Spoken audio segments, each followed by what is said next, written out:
Përshëndetje, ku jemi këtu me parashimin e datës 18. Data 18. Është një ditë me rëndësi të veçantë sepse lidhet shumë me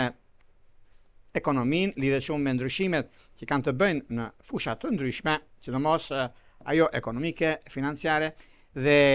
takimet apo bisedimet të rëndësishme që mund keni. Nuk e diskutoj, nuk e vë ndryshim për sa i përket disa vendimeve të rëndësishme që mund të merrni, sepse janë vendime nga një ranë historike, nga ana tjetër mundësi që jepen tani e tutje për sa i përket çështjeve ekonomike financiare, për sa i përket edhe ndryshimeve të tjera. Por pikërisht data 18, edhe pse keni pasur çështje të mbartura më përpara për arsye të punës suaj, për arsye të ndryshimeve, por kjo është një ditë ku duhet të jemi në të vëmendshëm për sa i përket dy gjërave, në emocionet që vijnë nga gaforja dhe me mendjet që vazhdon